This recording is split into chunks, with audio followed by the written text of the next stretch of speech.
I'd like to call the Finance Subcommittee to order at 6:05 p.m. Mr. Antonelli, if you can call the roll. Here.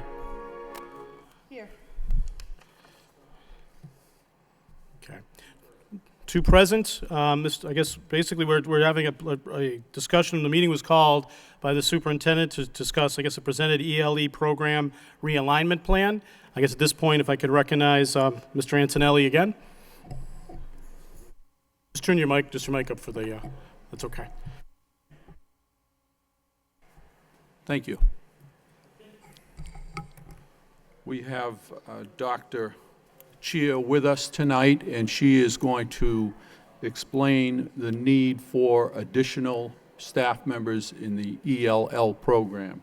So I will pass the microphone over to Dr. Chia, and then I will talk about finances after she's done. Okay, Dr. Chia? Thank you so much. Thank you. Thank you. I have on your table there a copy of the letter or the proposal. And it's basically, this proposal is a continuation of what was presented at the end of last academic year by former Superintendent Jean Franco.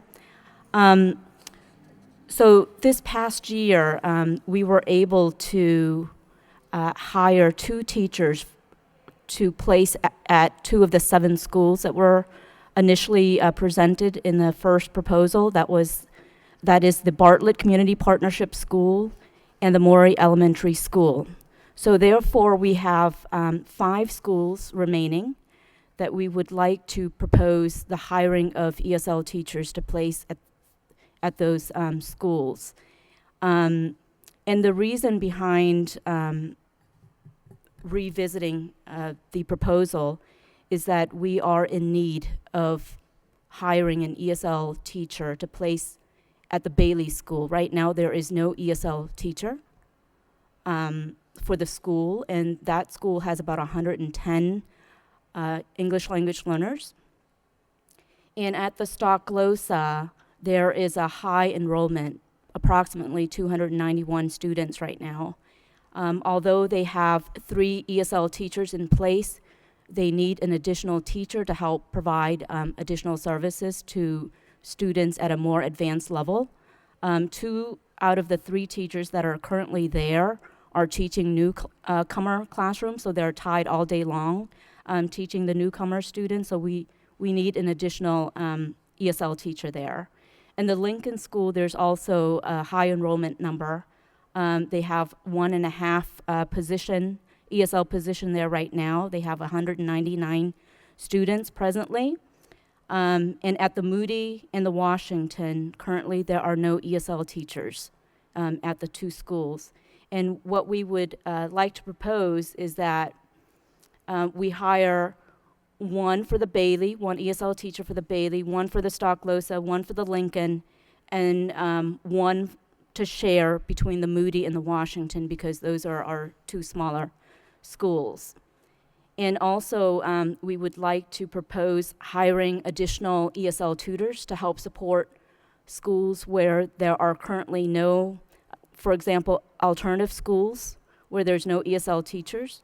They do have students there, but there's no ESL support.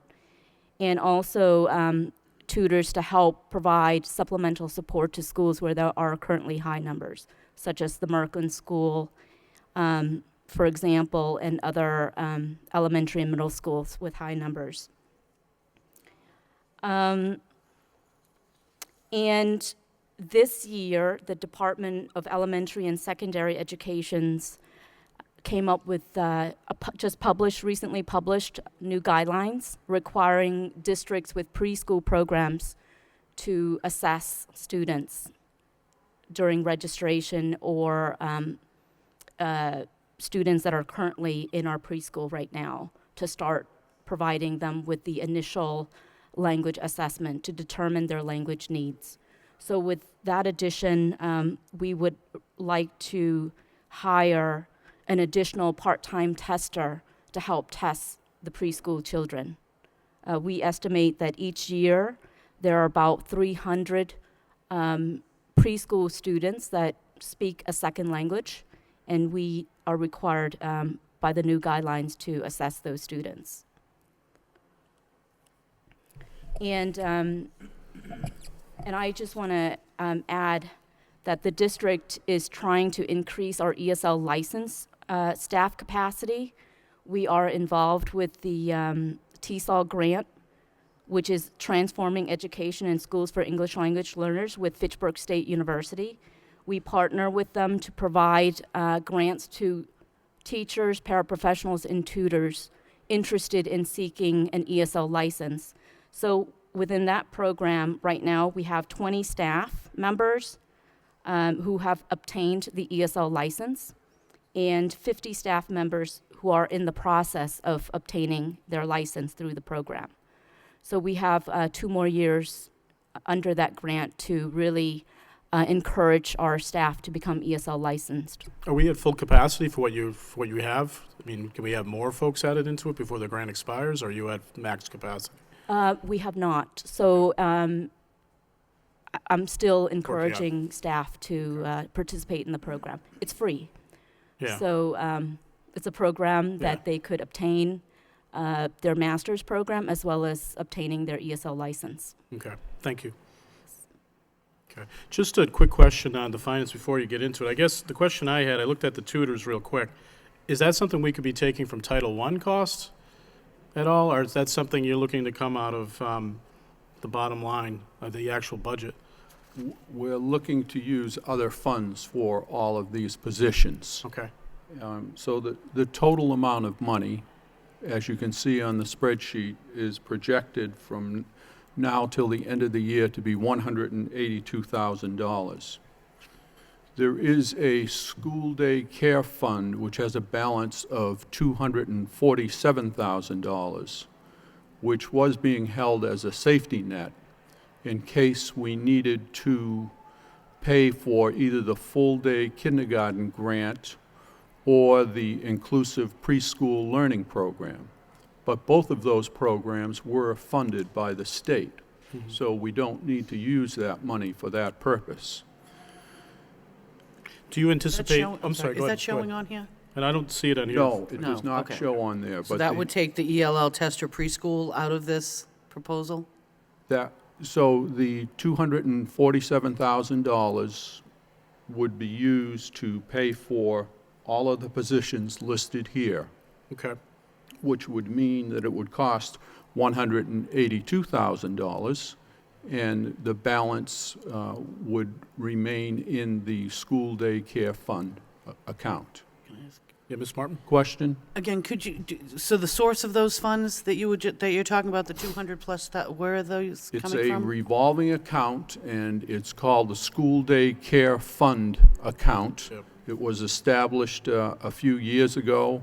Most of that money is from state funds.